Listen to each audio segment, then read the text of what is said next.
All right, hey, one of our favorites, Trey Wallace, senior reporter for Outkick covering college sports. Trey, how are you, man?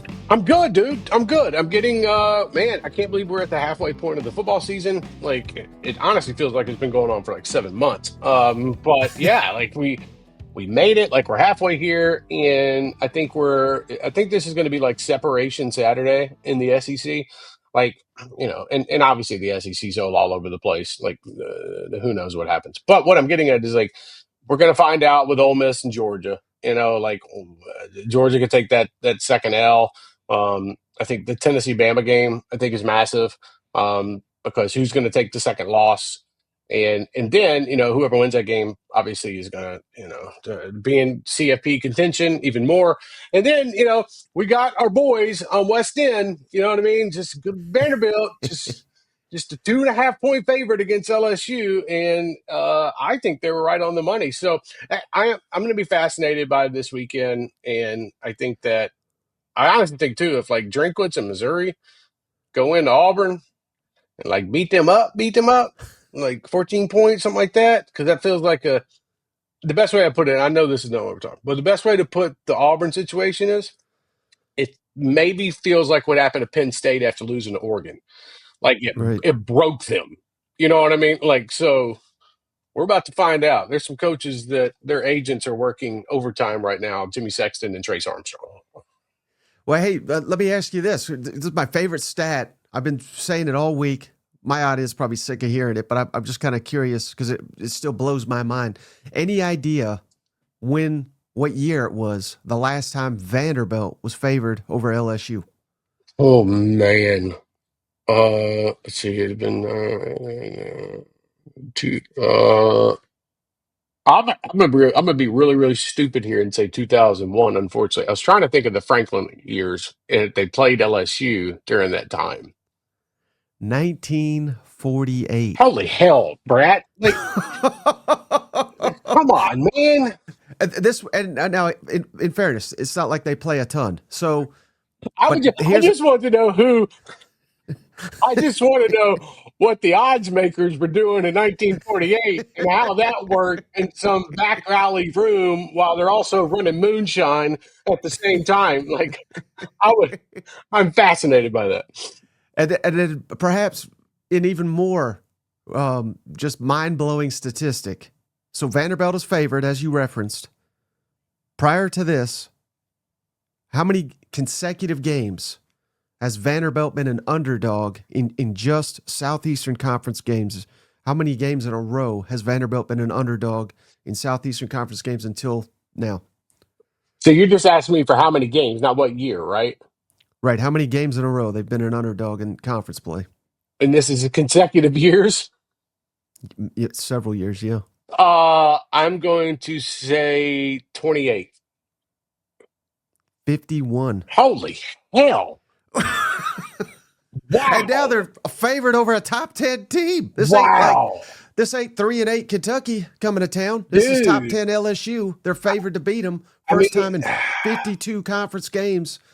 Shout out Clark Lee. yeah, I mean, they went to Bama as underdogs, and then yeah, you turn around 2 weeks later, and you're favored against LSU. And like, by the way, like side note, like when and you know this, like when teams like top 10 teams like LSU, top 10, like that's a weird number to put besides LSU right now without an offense. But the fact that they are usually they would get the benefit of the doubt and be like a 2.5 point favorite on the road.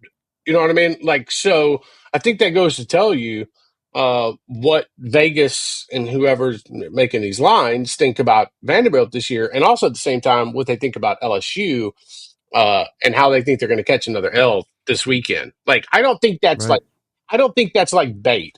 Like to me, I don't think that's like you're out in the boat and you're throwing the blood into the water type of thing. See who gets it, and then all of a sudden the line shifted. Like I honestly think that they think Vanderbilt's 2.5 points better than LSU. Yeah, and they may very well be. So that's going to be a huge game. But I really wanted to have you on for one specific reason. I don't know if you remember this, Trey. I believe you were writing for a website. I think it was called the Read Optional. Read optional, yeah. And that was the first time I'd heard of you. And you were writing about a credit card scandal down in Gainesville, That and was the fun.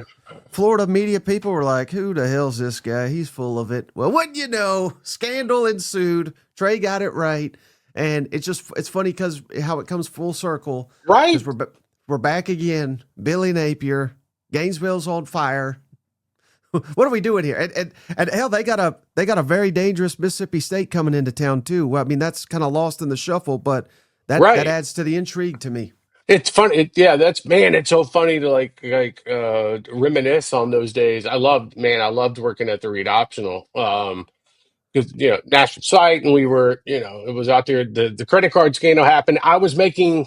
I've told you this. I don't think I've ever said this like on there, but I was making like secret trips to Gainesville, like the folks down there had no idea that I was literally in town. Like they might have been at like the football press conference, but I was at the police department talking to the detectives and whatnot. And then I was going to apartment complexes and like talking to managers. So like I'm in and around Gainesville, and I went down there like 4 times over like a 6 week period, and following up on that and doing that story and working on it. And then the McElwain, like that happens, and then I started going back down there again because the McElwain stuff and we broke the McElwain getting fired nonsense. And then at the same time, like that was just a crazy run. Like, this in this business, like you get on a run for some reason. I don't know, whatever. I believe in fate and whatnot. Kevin Sumlin, we got that. He was fired. Like that was just a wild year. Like that was, and thinking back on it, yeah, I mean the credit card scandal happened, and then the McElwain, and then the shark photo. God bless him. It's not him, by the way. Like in today's world with AI, like that might have been different. But yeah, it's such crazy times, and the fact that we're here again, I think that it goes to show you the problems in Gainesville. They just can't seem to get it right. And I think, even with a 9 or 10 win season, like with Mullen, and what Mullen was doing. But then you kind of add on to it, and it's like, man, they just, they've been trying to etch at getting back to that national standard. And I think you would agree with me here too. Like, and we talked about this at SEC Media Days as well. Like Florida felt like a CFP team. Like they looked like it. You know what I mean? We. By the way, all of us did not know what was going on. We knew DJ Lagway was struggling with his arm, but we didn't realize that he would have to go 5 weeks into the season, not 5 weeks into the season, but like fall camp included, before really getting live reps per se in practice. So it's been a train wreck, I think, since last season. And I think it all goes back to when Scott Strickland decided not to get rid of Billy Napier at that point last season. And now you look back on it like, well, damn, you could have saved us some heartbreak. We might have all LK, down here in Gainesville. Kiffin might be the head coach. We might not be worrying about this right now. It's crazy how it all comes together. Right. So here's something, you're starting to see more fan bases get it tuned into this. And I think it happened when James Franklin got fired at Penn State. But this looks to be a very, very competitive coaching cycle to where, Florida last season could have had their pick of the litter, perhaps. But, what's your thoughts on that? Hell, the job's not even open yet, but everyone knows that it's going to be. Does that factor in, even if it's not Florida, for maybe like an Auburn or something like that, or a Kentucky, if they're considering dismissing their coach, the fact that there's so many jobs that look to be open, that it's not. Would be a tough cycle to hire, perhaps. The interesting part about all of that is like Kentucky's sitting around waiting to see if Mark Stoops can get another job somewhere else, because they know, and that's no shot at Mark Stoops. Like if Mark Stoops could get out of Kentucky, I think, and go reset his coaching career like Vatek, and I'm just throwing out of school, like Right. Vatek or some Oklahoma State, something like that. Like that would probably like he'd be great if it weren't for one small thing. And that one small thing is right when Kentucky says, "Hey, we'd like to move in a different direction," they got to pay him $38 million within a month and a half. So you're not walking away from that money. So I kind of, in a way, people are going to be pissed when I say this, but I really don't care. I kind of feel bad for Mark Stoops in a sense because he's like stuck in purgatory. Like, well, damn, I can't leave and go get this other job because I'd be risking a $38 million check and that I would never have to work again in my life. Like, that's the interesting part about this. And again, nobody's going to care because these coaches are making so much money, but I think you know where I'm going with that. And the coaching carousel, buddy, we're just getting started. I've spoken with multiple ADs, boosters, NIL donors. Like there is a difference now between boosters and NIL donors, which is crazy enough. Over the last month or so, and this will probably be. And I'm not going to compare it to Nick Saban because Nick Saban was different. Nick Saban retired at an interesting time, and then it created a ripple effect. You know, Jed goes to Washington, Arizona's having to figure it out. You know, obviously Kalen to Alabama. There were also other rumors out there. So, but this coaching carousel is just so different, and especially the era that we're in college athletics. So, I think I would just tell folks to strap in because this is going to get crazy. You're going to see coaches, in my opinion, leave good jobs to go either reset somewhere else for another good job, or at the same time, they're like, man, I can't handle this at this place. Like, find me an out, get me somewhere else that maybe is more, you know, bought in with the NIL standpoint or the transfer portal, or they have a better organization within the athletic department. So I think we're going to see. I think there's going to be some big names. In talking with folks out there, I think that we're in for something very, very interesting. And I think the curious part that I have right now is the Auburn situation. First off, because people in Auburn, the money folks, and around the state of Alabama, which I grew up in, and I know a lot of people, they are pissed about where this program is at right now. And now, so that's where I'm fascinated at because I think that there's going to be a couple different openings in the SEC this year. Yeah, and you know, it's interesting that you hit on that because it's similar, I think, to Florida, but at Auburn, where you know, I think it used to be just, you know, how are the fans? What's the temperature of the fans? Are the fans going to start booing? Blah blah blah. But now I think it's maybe, perhaps more important, the people that are paying the players. You know that they're, if you lose those people, you're absolutely screwed in today's landscape. Well, it's because I mean, yeah, you hit it, brother. Because like, cool, awesome. The school can find $20.5 million to spread around athletics. Okay, guess what? You're gonna need about 20 mil extra on the side, and that comes from those NIL donors. You know, in the past, you could go to a couple of boosters and you could scrounge up some money. You know, and when I say scrounge up, I mean just passing around the offering plate and figure out how to get out of a coaching's buyout. Um, at the same time, like the NIL part when it was first started, it's like, okay, look, we need a couple $100,000 here to take care of this. Well, that number's only going like this since then. It ain't a couple $100,000 to take care of it. No, we need a couple million. And so it's a big difference. And the problem is too for these NIL donors, as I call them, is that the ROI, the only return on investment you're getting is self fulfillment, seeing your team playing in the college football playoff or either holding up the trophy at the end of the year. Like if I'm donating $3 million out of my pocket, which I don't have, but if I did, it would go to my South Alabama Jaguars. And what I would say is that, okay, I want to see them holding up a Sun Belt Conference trophy at the end of the year, and I want to see them in the CFP. Like, that's it. And if it's not, I'm going to feel like absolute hell because it's like, well, damn, I just wasted $3 million of my own money. And we went 1-5 or 1-8. Like, that wasn't worth it. So I just, that's where we're at right now. And I think from a financial standpoint, you've got a lot of people, and you know this, Brad, you talk to so many people as well. Like the Auburn spot, they went all in with Hugh over the last year and a half. Me and you talked about this last season where they were like, okay, we're going to give Hugh what he needs for NIL for this year, but we expect results. And if we don't get those results, we're going to be vouching to move in a different direction because we're not getting a return on investment. The team looks complacent at times. They don't look well coached at times. And as you could tell by that game against Georgia, which I understand, it's like when they don't get that touchdown, before the first half, it's like the life was sucked out of that stadium.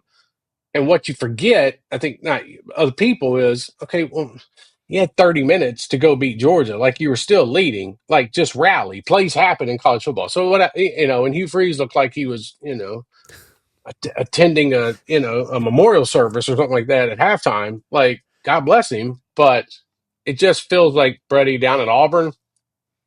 It's never going to get fixed under Hugh Freeze, and I think people bought into the Hugh Freeze thing. They're like, here we go. This is the Hugh. But if you really look at the numbers, Auburn probably, looking back on it, thinks they made a mistake. Oh, no doubt. And I think the best example was last week, Trey, where now, should everyone be compared to Kirby Smart? No, but you got one coach and one program that can get in a giant hole, and they're going to fight and they're going to claw, and you have to kill them to end them. They will not give up in a football game. Whereas on the Plains, you got a head coach and a team that as soon as something goes wrong, everything starts to cave, and we start pointing fingers, and we fire this coordinator, we fire that coordinator. It was this quarterback's fault. Now it's the referee's fault. There's always an excuse with Hugh Freeze, and he's out of excuses, and I think that's why his ass is gone. I'm just like, man, I'm tired of it. Like, I'm tired of listening to Hugh Freeze just talk about what if, and we could have done this, and what if a player or two goes this direction, and blah blah blah. Like, okay, fine. The SEC's officiating has been not good. I was about to say something else, but not good this year. And there's been some questionable things that happen. But that play at the goal line, that was a bang bang play. I would be fine with that. However, it was ruled on the field. It was ruled a fumble. Okay, cool. That was a fumble. It was a punch out at the same time he was trying to catch a goal line. Whatever. And then you had the whole, Kirby was clapping, and that was fun. God bless Kirby. I love Kirby. I know what he was doing. Like, I get it. He was saying Auburn was doing this to try to get the snap off, but it was actually, if you go back and look at the tape, it was one defender 20 yards away from the line of scrimmage. Like, I don't think the quarterback could hear that going on. So, like, it's just funny, and it's a pylon thing, and I get it, but Auburn didn't lose that game because of the official. Auburn lost that game because they let the referees get in their head, and they just had no life. So this Hugh Freeze thing, I talked to a board of trustee member before the season started, and they told me, look, he's got to get to 8 wins to keep his job. Period. Got to get to 8 wins to keep his job. And I think that still holds true now. And you look at it, like, the thing I'll say about Auburn, and I kind of said it earlier, with Missouri coming to town after a loss to Alabama, wanting to go out and prove, because I thought Missouri played a really good game against Alabama. A couple things happened that, they get the taunting penalty back. Who knows what happens, or whatever. I think that's a pissed off team going down to Auburn. And I think that's a broken team in Auburn. I think I relate it back to like the Oregon Penn State game where everything kind of went downhill. So, but who knows? We're in the SEC, anything can happen, and Auburn could somehow win that game, and all of a sudden fans are on a high, and then they'll lose 2 straight, and they're like, oh, okay, we'll fire him. You know what I mean? Like, no, the experiment's done.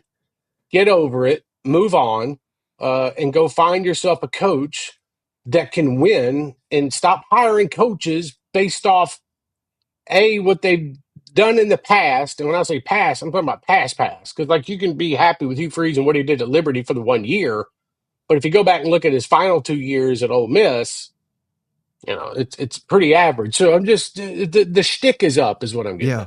Well, hey, let's swing it back to Gainesville, where you did some outstanding reporting for Outkick, where we have staffers and things of that nature out looking for employment elsewhere. That kind of tells you everything you need to know, doesn't it?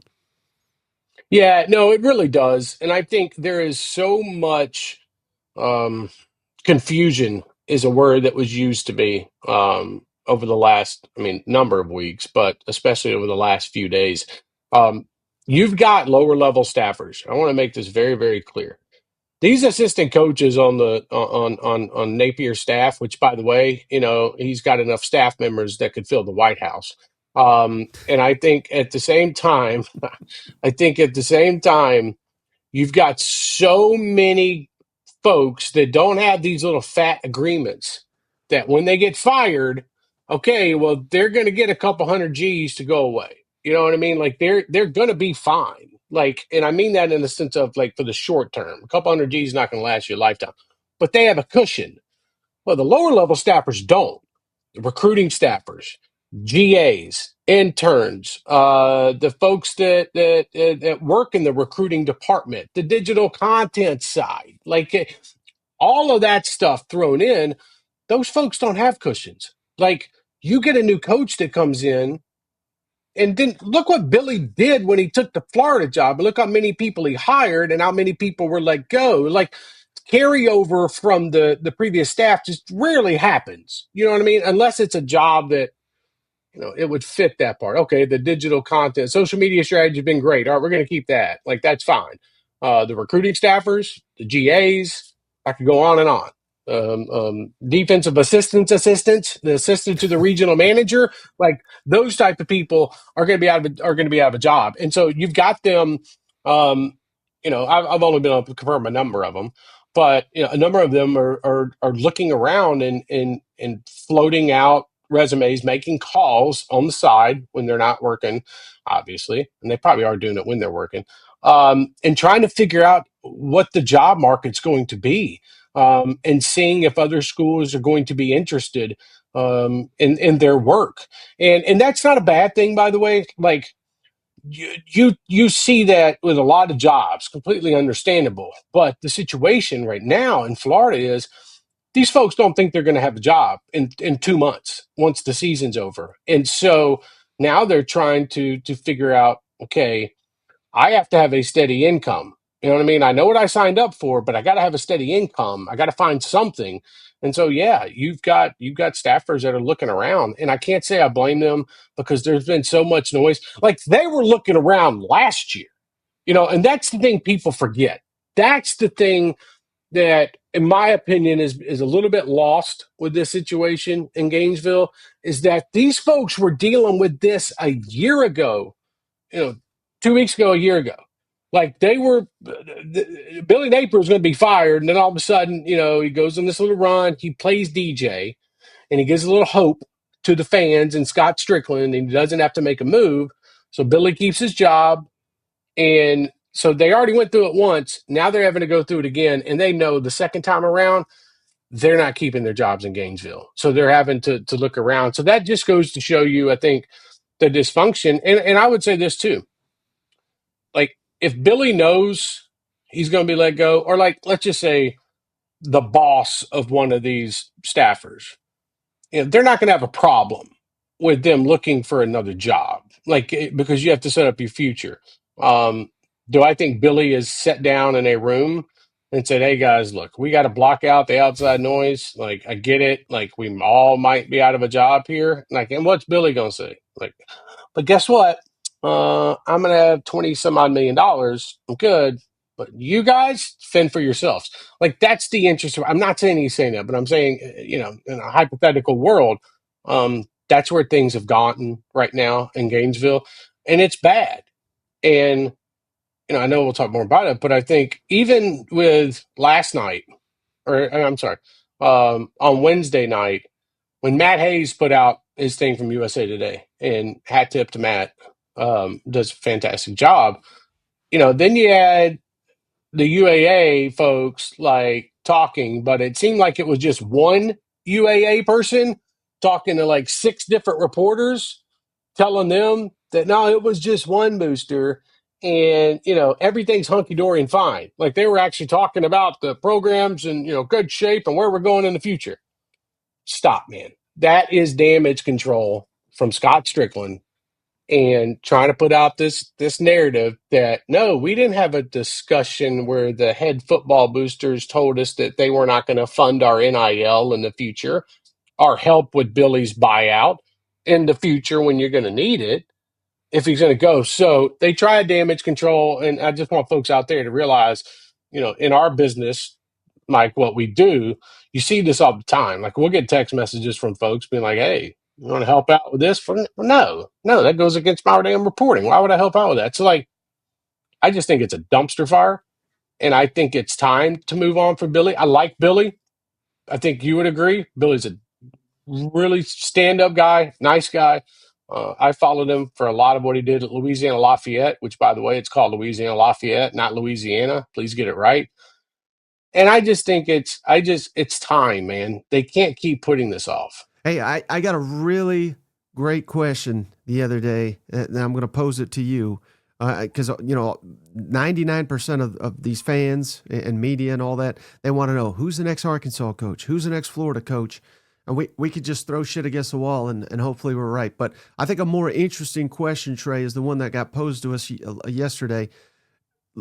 Just bear with me here. So Arkansas is already open. Florida, let's say will be open, and let's just for the sake of this, let's say Auburn and Kentucky become open. Which one of those administrations or boosters, or whatever you want to call it, who do you have the most confident in? Arkansas, Florida, Kentucky, or Auburn to get it right with the next hire? Does that make sense? Yes. Um, I I think I think I think Kentucky and then Mitch Barnhart, and bear with me here. I think what they have done, they understand basketball is about to lead this thing. You know what I mean? Like it always has. And that's no disrespect to Kentucky football. It's just reality. I think that private when they pretty much sold the athletic department to like that JMI company, um, and now they're getting like personal loans and shit to like fund the athletic department. Like I knew what they were doing. Like, and it's a smart move in a sense because you need the funding. So and you look at Arkansas right now. I think Hunter Yurachek's a little bit not in over his head because Hunter Yurachek's a good AD, but I think he's piping in a lot of noise and the whole Bobby Petrino nonsense. Um, which I mean, it is nonsense. I mean, if you really, really think about it, this was a guy that 10 years ago embarrassed the absolute hell out of your school, just embarrassed your school. You're on the cover of front pages in London with a coach wearing a freaking neck brace at a press conference. It looks like he get the absolute hell beat out of him. And, now all of a sudden it's a new age and he's your interim coach. And by the way, that was all a plan by the boosters, by the way. Like that was all a plan. Like Bobby was going to be the interim at some point this year. But I think so just to get back to your question, like Auburn is in a good spot, I think, as an athletic department.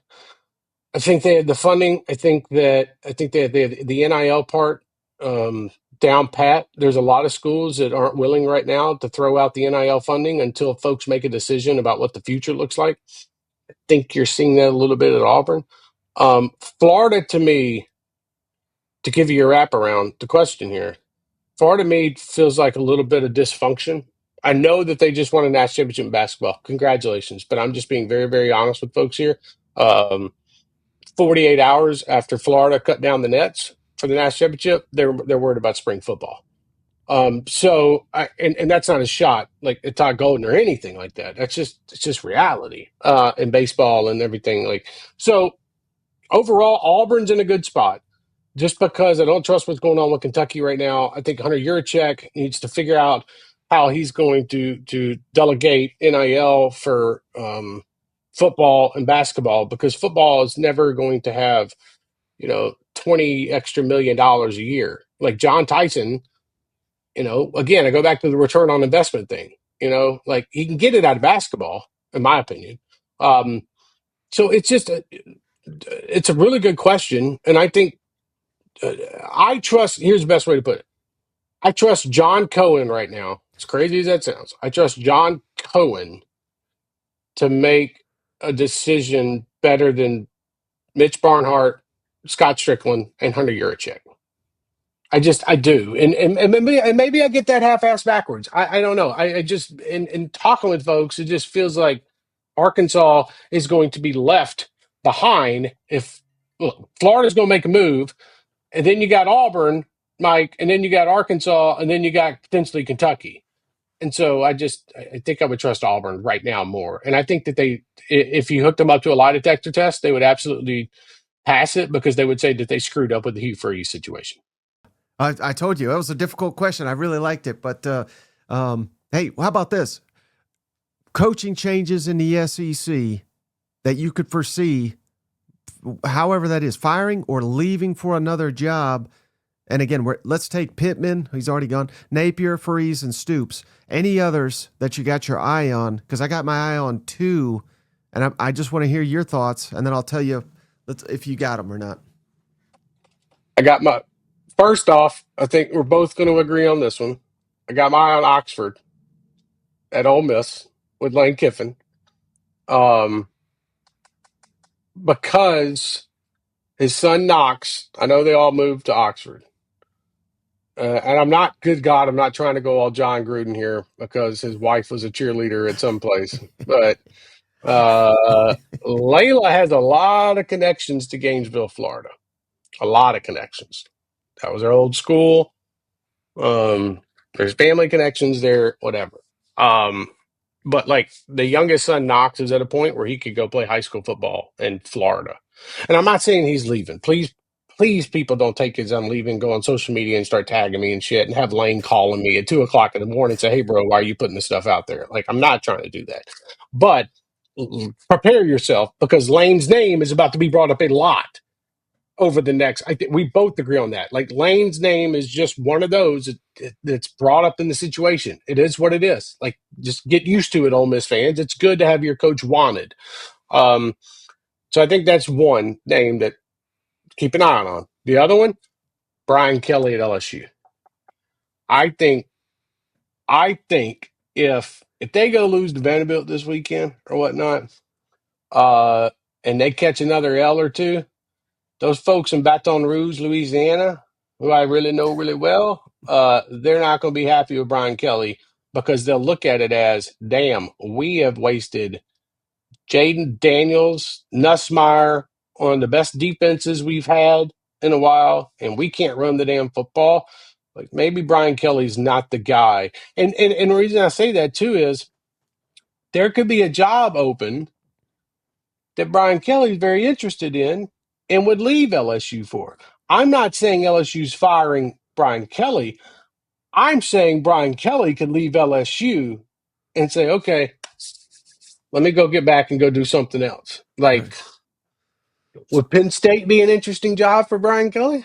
I was just going to say, just trade coaches with Penn State. I mean, that might work for everybody. And I think Franklin would do fantastic back in the SEC. Now, it Right. depends on which school. Let's just be honest with each other here. I don't think he would do good at Arkansas because they're not ready for James Franklin. Mm-hmm. Arkansas wouldn't be. Kentucky, no, that's not a shot at Kentucky. I'm just being realistic. But Auburn or Florida for James Franklin, he Mm-hmm. could win football games there. James Franklin is a good coach, okay, but the big game thing that always is tied to him, which I respect and I get it, I understand it completely, but he still had them a couple plays away from a national championship game last year. Um, he's been in these games, like these big games, like he's been in them. He had a chance. It wasn't his ass out there throwing the interception in overtime to Oregon. Like, I'm sorry, it just wasn't. Like, we have to be realistic about some of this stuff as well. Like, sure, Penn State got beat up a number of times against top-ranked teams. Okay, fine. But again, like that Oregon game, like that, how's that his fault? Drew Aller threw into a two-man coverage, and the linebacker just sitting there spying, waiting for the ball to come to him. Right. Like, it's so what I'm getting is that I think Franklin would do very well. I think, if North Carolina was smart, they'd fire Bill Belichick and go hire James Franklin and have him run the program. He's done it before from an academic standpoint at a school like that. When he was at Vanderbilt, he found success. But I think Franklin's going to be a commodity because I don't see him going to like UCLA or Oklahoma State or a school like that. I think that, it would be very interesting if he ended up in like Gainesville or Auburn, where I think he would find success. Well, Trey, I love those answers of Kiffin and Kelly because I think you're 100% right. But I'm ready for you now, though. But you didn't even mention either one of the guys I was thinking about, which goes back to this could be a circus of a coaching carousel. I was thinking of Eli Drinkwitz, not obviously not getting fired, but perhaps maybe he's taken Missouri as far as they can go. Schedule gets significantly tougher in this 9-game SEC slate. I'm just throwing that out there. I think he's going to be a big time I candidate. like that one. I like that one, brother. Like I really do. Like I drink will have his phone ringing if it's not already ringing, not his agent's phone Right. ringing, because I think he is deserved. He is coached his ass off, and I think sometimes at a place you just hit that limit. You know what I mean? And I think Drinkwitz is a really good football coach. Folks might not like him sometimes for the way he handles things and his Darth Vader and all that stuff. I love it. Like I think it's fun. Like I do. So that's a good. I like that one because, and I've been thinking about that one. That would be a good one. Like And you and know, and who knows, Trey could even be the school he faces on Saturday. So he's coached there before. he's coached before there. And then the other one on the other end of the spectrum, everybody loves this guy too. I think he's a great guy. I think he may be the best defensive mind in the game, but I'm still not sold that he's an elite head coach, and they demand an elite head coach in Norman, Oklahoma, Trey, with Brent Venables, with the remaining schedule.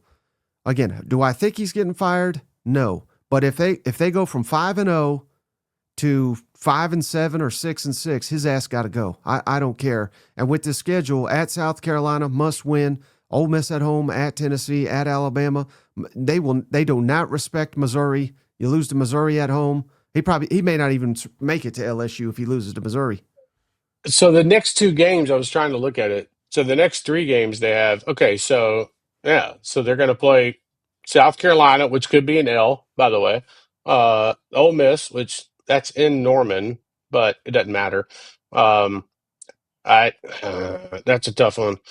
Tennessee, I could see that being an L if they have to get in a shootout. I mean, damn, that's tough, bro. Like, yeah, I mean, if he drops one, two, three, four, five, they could easily drop three out of the next six. Right. And if that's the case, I don't. I could, if there's a big enough coach willing to take the Oklahoma job, which the Oklahoma job is a really good job. Um, I could see, and by the way, don't forget, Oklahoma's gonna have a new athletic director. Oh, Joe Castellano is just leaving. So what does that AD want? Do they come in and have to deal with a whole year with a coach that they didn't hire? We all know how this goes. You know how this goes. I know how this goes. If you didn't hire the coach, usually they're on a short leash when you get there. So yeah, that one's a fascinating one to me, especially if they drop a couple here down the road. And I don't even think you tell me this question. Even if John Mateer were to say run it back for another year in Norman, I don't know if that's enough to say, okay, cool, we'll let Brent Venables come back with that. Like I think the school would be like, oh, Mateer's going to come back maybe. Let's pay him the good amount and let's bring him an offensive freaking coach. Right. And they just That, go ham wild. again, I think he'll be back, right? Unless disaster strikes. But the last card he's got, he's already fired the offensive coordinator, and I like the coordinator they got now. I don't know that he's fantastic, but the last card they got, and I think they really screwed up, and they're seeing it now.